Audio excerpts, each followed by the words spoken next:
এ হচ্ছে গঙ্গার পার। আপনারা এতক্ষণ ধরে যে লাইনটা দেখতে পাইছেন সেটা হচ্ছে একটা ব্রিজ নাম্বার 13।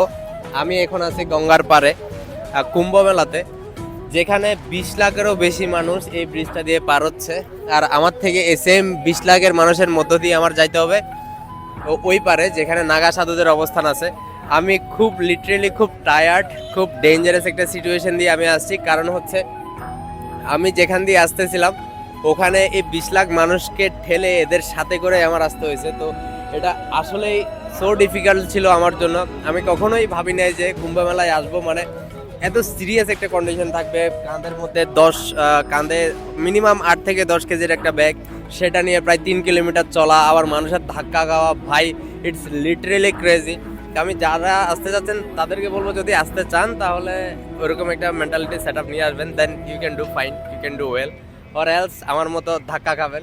ব্রিজটা দেখেন, কোটি কোটি মানুষ, যেটা ছিল টিউবের ব্রিজ। তো এটা দিয়েই আমরা ওই পারে ক্রস করব, নাগা সাধুদের ক্যাম্পে যাব।